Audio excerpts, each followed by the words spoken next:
Ils refont la France sur RTL. Buenos días. Namaste. Avec Anaïs Bouton. Bonsoir à toutes et à tous, bienvenue dans Ils refont la France, c'est tous les vendredis soirs et c'est l'actualité française vue par les correspondants de la presse étrangère. Avec ce soir Juan José Dorado, periodista espagnol. John Henley, The Guardian, good evening. Eva Morletto per Grazia Italia. Annika Göres, Korrespondentin für die Zeit aus Deutschland. Bonsoir et merci à tous les quatre d'être là, de venir refaire la France avec nous pour les auditeurs de RTL. À la une ce soir, nous allons évidemment revenir sur cette France, sur un brasier, sur les méthodes de la police en question et puis sur l'image de notre pays dans le monde à un an des JO. Jusqu'à 20h. Ils refont la France sur RTL. Des tirs continus de mortiers de feux d'artifice éclairent la nuit dans la cité Pablo Picasso de Nanterre. Au sol, la scène est tout aussi impressionnante. Jusque tard dans la nuit, la ville dans laquelle Naël a été tué par un policier est le théâtre de violences urbaines obligeant parfois les forces de l'ordre à battre en retrait. Alors ça, c'était le journal d'M6. Depuis mercredi soir, des émeutes ont éclaté partout dans les villes de France. Le déclencheur, c'est la mort de l'adolescente de 17 ans, tuée par un policier après un refus d'obtempérer. Beaucoup de questions après ce drame. On va en parler ensemble avec notre partenaire Courrier International. Mais la nuit dernière, 875 interpellations à travers l'Hexagone, 500 bâtiments incendiés, ça c'est des chiffres RTL, 2000 voitures incendiées. Des unités d'intervention d'élite comme le RAID, le GIGN, la BRI ont été déployées dans plusieurs villes du territoire, de nombreuses échauffourées et des scènes de pillage de magasins. Du jamais vu, Juan José Dorado?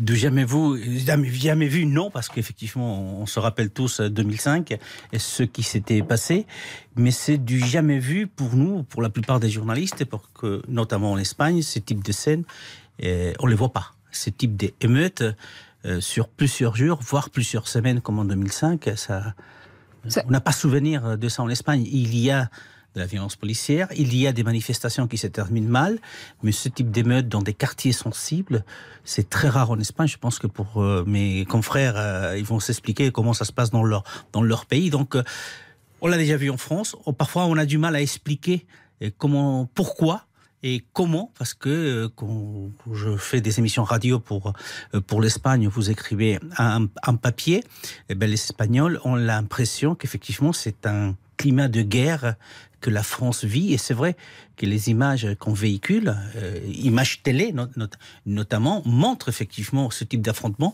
auquel on n'est pas du tout habitué. Donc, étant en France, oui, on connaît déjà ça, malheureusement, et on a du mal à l'expliquer aux Espagnols. John Henley, en Grande-Bretagne, vous Pareil, on a parfois l'impression que oui, la France parfois est au bord du gouffre, de violence, une sorte de cycle infernal de violence. On a connu des émeutes en Grande-Bretagne. Les plus récentes étaient en 2011. Des émeutes à Londres et à Birmingham, surtout dans les quartiers où habitent des gens issus des pays caribéennes, etc. Mais c'est rare. C'est peut-être une fois... et ça dure moins longtemps. Une fois tous les 10 ans, ça a duré 3 jours. Oui.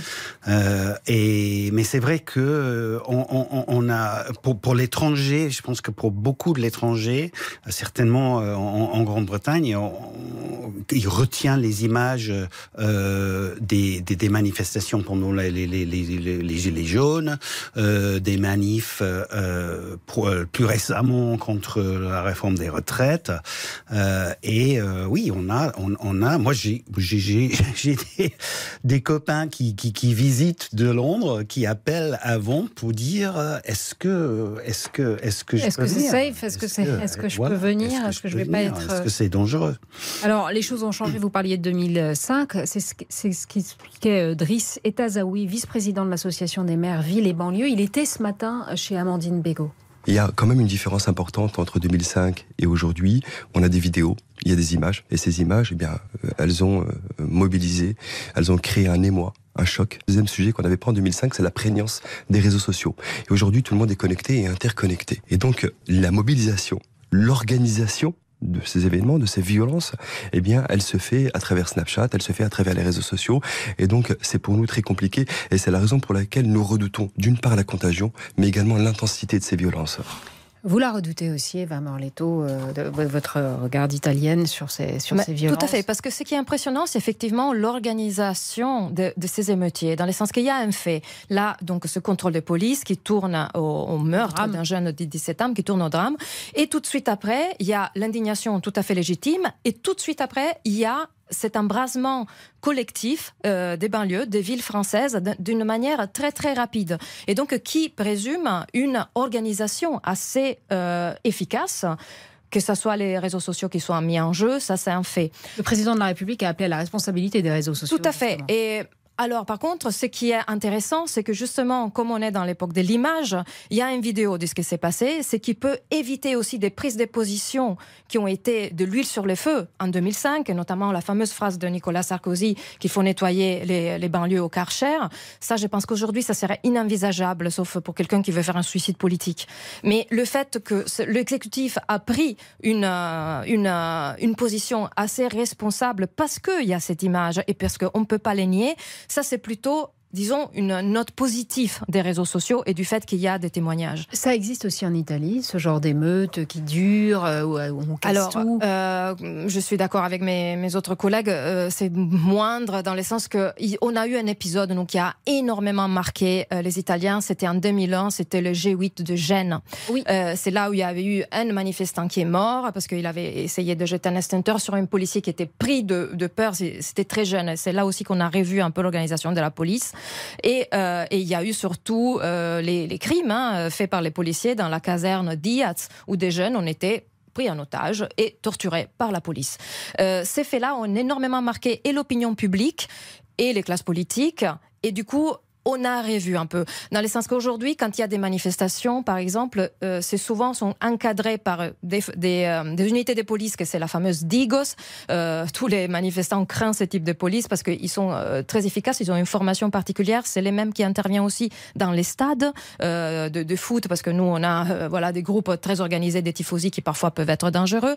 Et voilà, donc il y a moins, on va dire, des recrues ordinaires qui se trouvent à faire face à ce type d'émeutes. Est-ce qu'il y a en Allemagne ce genre d'émeute aussi, Annika ? Et puis, oui, non ? Non, il y en a pas. Enfin, il y a quelquefois des manifestations qui deviennent un peu agressives des deux côtés, mais c'est plutôt pour des causes précises. Contre une mine charbon, on a vu des photos peut-être ici aussi. C'était assez énorme les manifestations contre les centrales nucléaires, puisque les Allemands sont beaucoup moins pro-nucléaires que les Français. Et là, il y a quelquefois des affrontements, mais il n'y a pas ce que je ressens ici, une colère de fond. En général, une colère générale, on va dire. Mais vous qui vivez en France depuis des tas d'années, vous nous dites dans nos pays, on est représentant des démocraties, des grandes démocraties occidentales, vraiment ça n'existe pas. Enfin, il y a des épiphénomènes comme ça, mais il n'y a pas de phénomène comme ça incroyable, d'émeutes, on casse tout. Comment vous expliquez ça ? Qu'est-ce qui se passe en France pour que ça puisse se produire ? Est-ce que quelqu'un a une réponse ou une piste, Juan Rosé ? C'est forcément ce qu'on disait tout à l'heure, c'est la colère des gens qui se sentent méprisés parce que c'est une réalité. Et on prend des mesures en France, parfois on se rend pas compte parce que qu'est-ce que c'est la colère des Gilets jaunes ? C'était tout simplement le fait de pas avoir à subir un nouveau impôt. Et on a essayé de passer en force. Et les Gilets jaunes sont arrivés. C'est la réforme de retraite. Pareil. La violence arrive parce que les gens se sentent méprisés. Parce qu'on essaye de prendre des décisions qui vont à l'encontre de la société en tant que telle. Et cette colère-là, en France, je ne sais pas pourquoi, c'est très compliqué à expliquer. Elle est beaucoup plus forte que dans les autres pays. Peut-être aussi parce qu'en France, il y a l'idée que le politique prend des décisions et le peuple dit oui et ça s'arrête là. Et donc cette façon de faire, on prend des décisions et ça s'arrête là, ça passe plus. Bon allez, une pause et on en parle tout de suite sur RTL. Et surtout, comment on fait avec la méthode des policiers ? C'est-à-dire, est-ce qu'on doit changer quelque chose ? Et vous allez nous raconter ce qui se passe dans vos pays en termes de maintien de l'ordre. À tout de suite sur RTL. Jusqu'à 20h, Rifanno la Francia. ils refont la France sur RTL. Jusqu'à 20h. Ils refont la France sur RTL. Anaïs Bouton. Avec John Henley, Annika Joeres, Juan José Dorado, Eva Morletto et notre partenaire Courrier International. On parle de ce drame de Nanterre, on parle de cette France au bord du gouffre. Et Eva Morletto, vous vouliez revenir sur la violence en France, cette question que j'ai posée.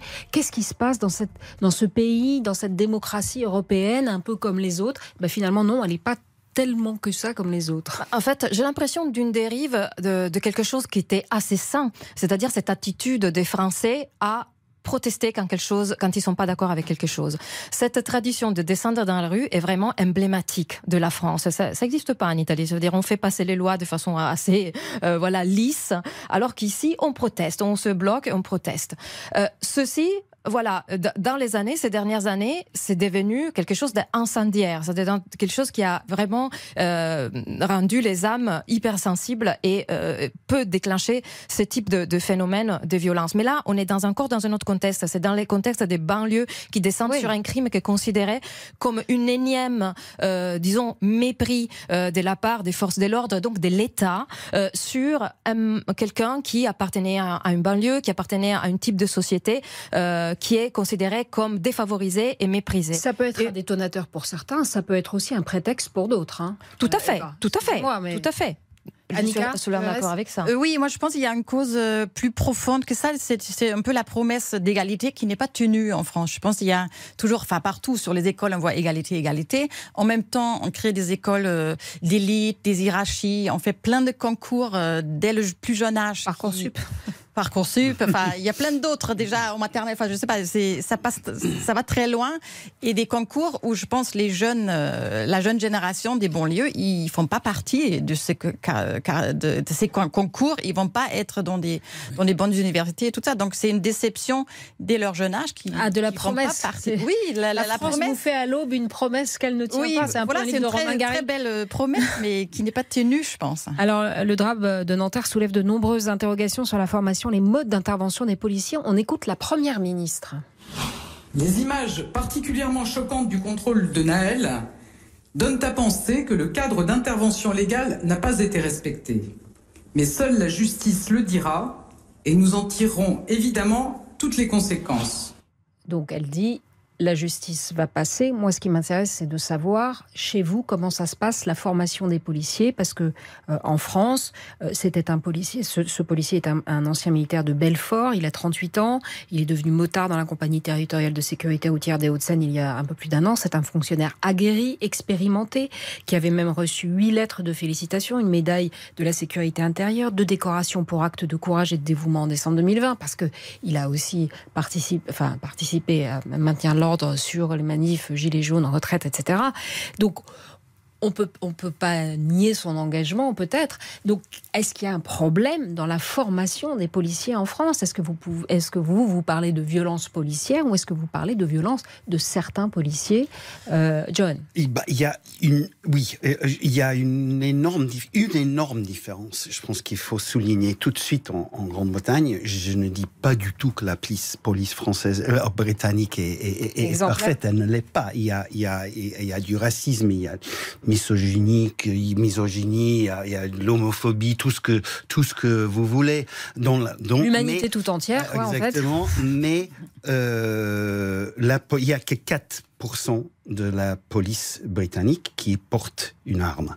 Je veux dire, de toute évidence, cette tragédie n'aurait pas eu lieu si le policier concerné n'avait pas été armé. Moi, les policiers, John, ici, ils se font torcher dans des voitures, ils se font assassiner dans des points de deal aussi. Enfin, vous voyez, ils sont armés parce que il y a aussi une violence. J'explique pourquoi ce genre de choses n'arrive pas en Grande-Bretagne. Alors, si on vient à la France, je pense on est arrivé à un niveau de violence de part et d'autre, des deux côtés, qui n'existe vraiment quasiment nulle part ailleurs en Europe. Moi, j'ai fait des reportages à peu près dans tous les pays de l'Europe. Le seul pays où j'ai vu un tel niveau de violence entre la police et le public, les manifestants, etc., c'est en Grèce, pendant la crise économique en Grèce. Je pense qu'il y a la relation entre la police et le public en France est fondamentalement différente, certainement. Que la relation en Grande-Bretagne.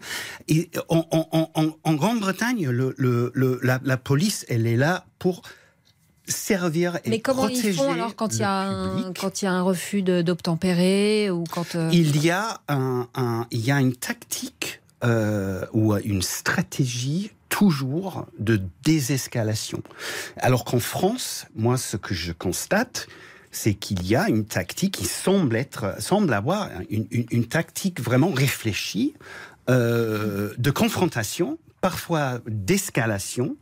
Escalade. D'escalade, je veux dire, voilà, d'escalade, de faire monter les tensions. Et voilà, si c'est complètement différent, je pense, qu'en Scandinavie, en Allemagne, en Grande-Bretagne, ce n'est pas l'intention, le but de la police de s'affronter. Mais je ne crois pas que ça soit le but de la police. Est-ce que c'est pas simplement, Annika, un problème de formation? C'est-à-dire que les policiers français, ils sont formés pendant 1 an. Je crois que les policiers allemands sont formés pendant 3 ans. Les policiers français, ils ont des obligations de tirer. Alors c'était Cyprien Sini qui a parlé de tout ça hier soir. On a le droit de tirer 3 séances de tir en formation continue par an, ce qui est absolument rien du tout. C'est-à-dire est-ce que les policiers français sont moins bien formés que leurs collègues européens ? Je pense que oui, ça fait partie du problème. Il y a eu l'année dernière ce livre d'une journaliste collègue qui avait écrit, qui s'est infiltrée dans la formation et qui a vu que ça se passe très rapidement avec des jeunes gens qui n'ont pas trop la raison, on va dire. Donc là, c'est un problème. Et quand tu dis en Allemagne, c'est 3 ans, donc c'est beaucoup plus longtemps. Mais après, c'est aussi une décision politique de les armer comme ils sont armés. Enfin, quelquefois, quand j'écris des articles sur les gilets jaunes ou autres manifestations, et j'écris qu'il y a des grenades, il y a ma rédaction qui m'appelle pour me dire, mais non, est-ce que c'est peut-être une mauvaise traduction? Il n'y a pas de grenade, c'est une arme de guerre. Il n'y a pas de grenade quand même pendant les manifestations. Je dis oui, si, il y en a même 16 ou 17, je pense, différentes. Donc ça choque en Allemagne. Même les flashballs, les LBD, ça n'existe pas.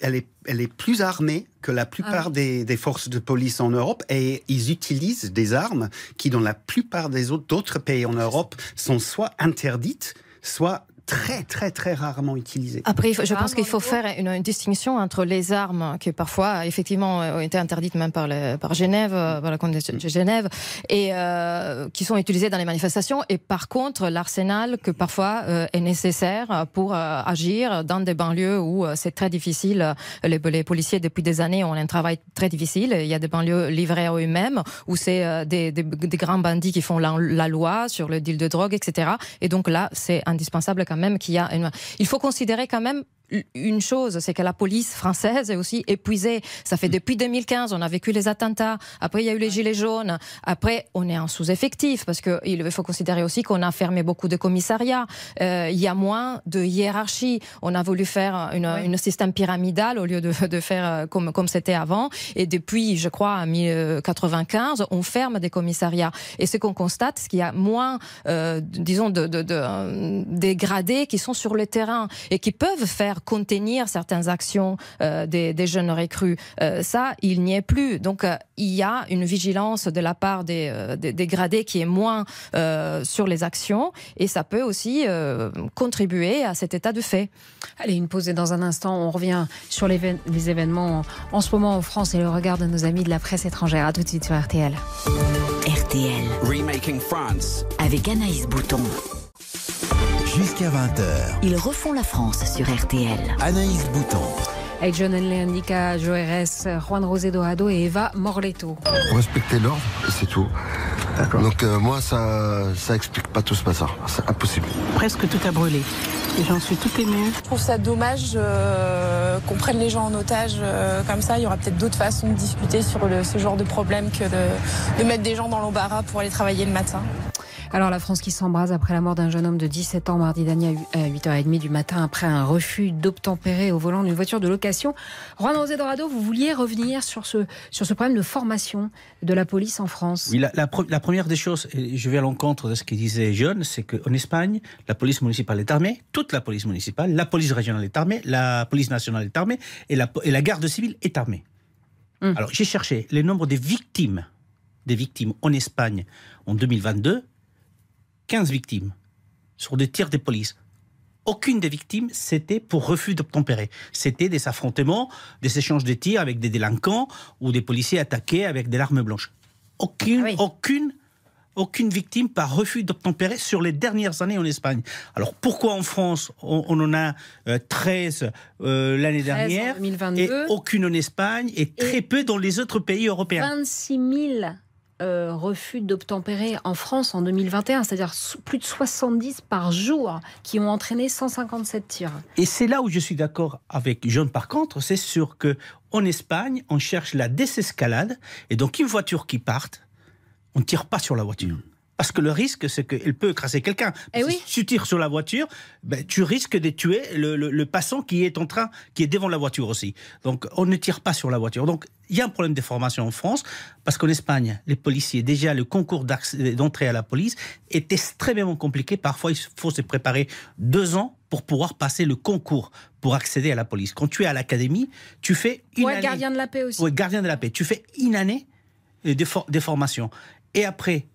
Il y a un problème de formation en France, dans la mesure où, effectivement, quand on voit les chiffres des autres pays européens sur ce cas précis des refus d'obtempérer, pourquoi il n'y a pas de victimes dans les autres pays européens et il y en a autant du côté de la France? C'est parce que, quelque part, la réforme de la loi sur l'utilisation des armes en 2017 a apporté une espèce de fenêtre ouverte sur laquelle un certain nombre de personnes, des bonnes foi, parce que je crois que le fonctionnaire de police, effectivement, n'a rien de délinquant a priori, malheureusement, il est tombé dans ce piège d'une loi qui cherche à vous donner la possibilité d'utiliser votre arme, et aussi le fait que vous êtes tombé sur le piège de la politique, parce que quand vous avez un parti politique qui ne veut pas appeler, effectivement, au calme, mais vous avez un autre qui défend la police.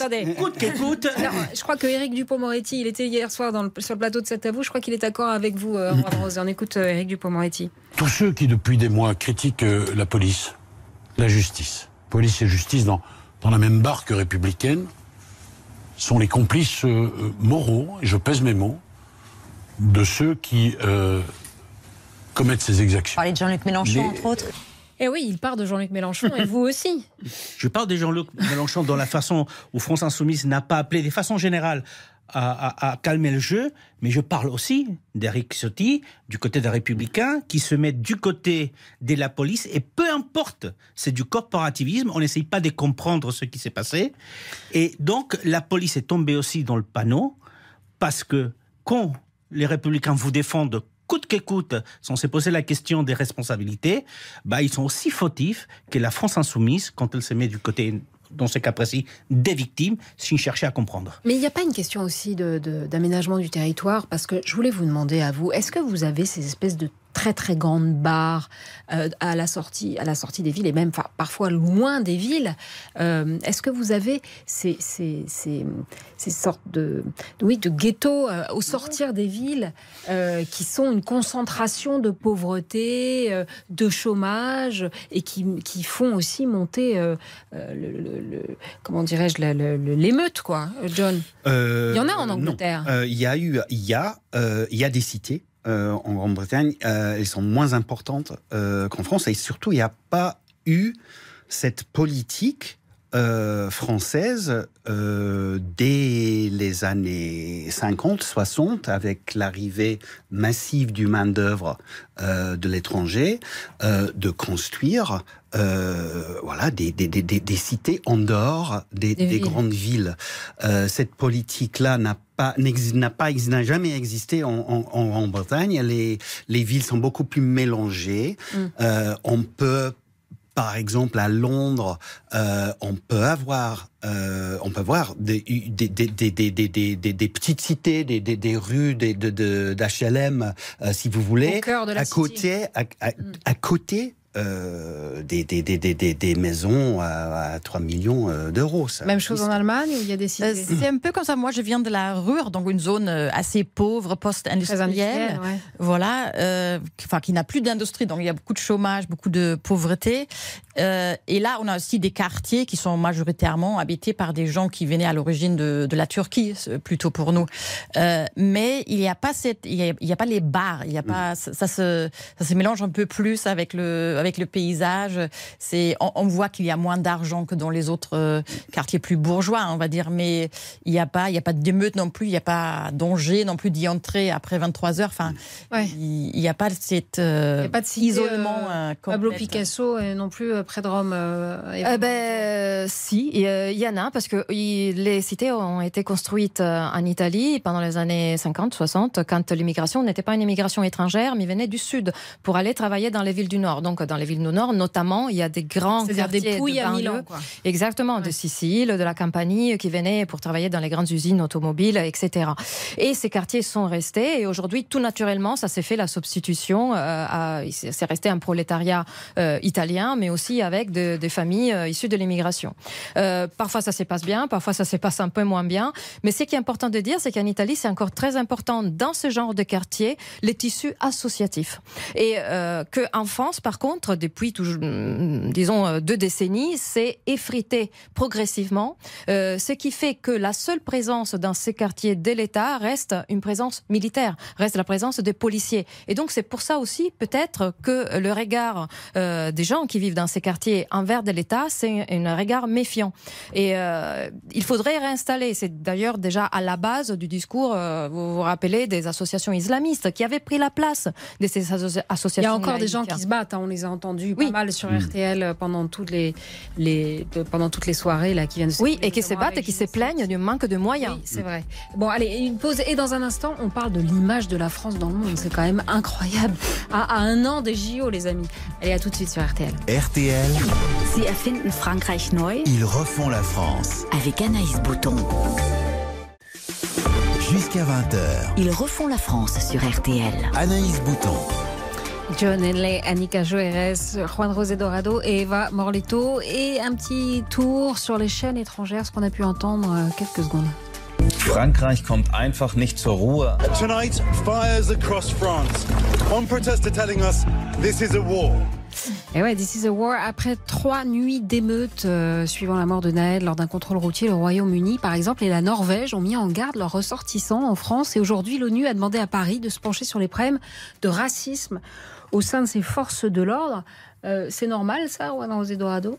C'est normal, mais quelle image voulez-vous qu'on véhicule, nous, les journalistes étrangers, quand on doit annoncer que le gouvernement a mobilisé hier 40 000 policiers partout en France, en pratiquement 6 000 à Paris et banlieue parisienne. Quelle image voulez-vous qu'on véhicule quand on annonce que le gouvernement a autorisé les blindés de la gendarmerie à sortir le soir dans les quartiers difficiles? Quelle image voulez-vous qu'on donne de la France quand on dit, écoutez, les transports sont arrêtés à 21h. Donc on va laisser dans leur ghetto des centaines de milliers de personnes. Qu'est-ce qu'on fait de la femme ou de l'homme qui travaille jusqu'à 22h le soir à nettoyer des bureaux dans Paris? Il rentre comment?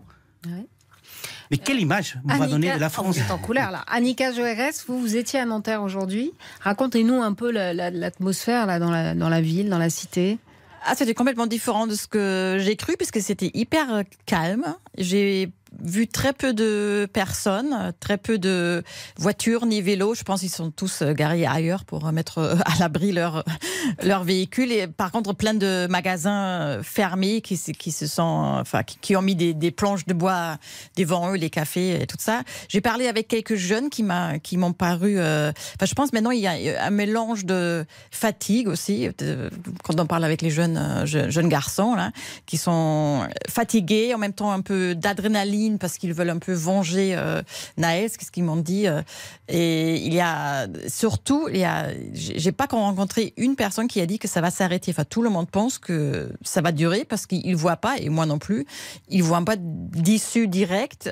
On n'a pas vu d'annonce politique vraiment. Enfin, ça c'est la maintien de l'ordre, mais il n'y a pas de proposition politique. Donc, le président Macron a demandé aux parents de surveiller leurs enfants, de les garder à la maison. Il a demandé aux réseaux sociaux d'être aussi...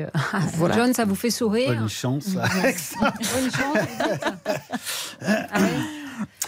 Non, mais quelle image effectivement, je veux dire, l'image de la France, on pâtit. Encore, après les Gilets jaunes, après les Gilets jaunes, la crise des après les manifestations contre la réforme des retraites. Thierry Marx, le patron les chaînes d'infos, on continue, évidemment, à l'étranger, prennent les images les plus impressionnantes. Donc, on va voir les voitures en flammes, on voit pas les calmes que j'ai vus. Ouais. Les attaques contre les postes de police, etc., etc. Ouais, c'est désastreux pour l'image de la France. Et déjà, je vois qu'il y avait le président du syndicat des hôteliers qui a dit aujourd'hui que déjà il y a une vague d'annulation cet été dans les hôtels en France. Donc et Emmanuel Macron, évidemment, je veux dire, moi je trouve ça extrêmement encourageant qu'il ait dit que cette mort était inacceptable. C'était déjà une approche très très différente de celle, par exemple, de Nicolas Sarkozy en 2005. Mais Emmanuel Macron, ça l'arrange pas du tout de devoir arriver à un sommet européen à Bruxelles tard et de partir tôt à cause de ce genre de problème chez lui. Eva, juste un petit mot de conclusion, s'il vous plaît. Non, ce qui inquiète, c'est que il n'y a pas aujourd'hui un état d'urgence qui a été déclaré, mais on a fait tout pour être prêt à ça, c'est-à-dire le fait d'annuler les fêtes dans les écoles, des événements, de Mylène Farmer, ce soir, des événements récréatifs, etc. Font craindre un peu le pire. Et bien évidemment, en Italie aussi, il y a cette image de la France qui est dégradée forcément, parce qu'en plus aujourd'hui la télévision est italienne, mais pas que italienne, aime bien le côté sensationnaliste. Donc s'il y a des voitures qui brûlent et des gens dans la rue qui cassent des vitrines, oui, on garde que ces morceaux-là, et donc ça donne une image encore pire de ce qui est en réalité. Ouais, espérons que ça se calme ce soir. Merci à tous les quatre. Ils refont la France revient bien sûr vendredi prochain, même heure, 19h15. Vous pouvez retrouver l'émission sur RTL.fr et sur l'appli. Dans un instant, Aude Vernuccio pour l'essentiel de l'actualité.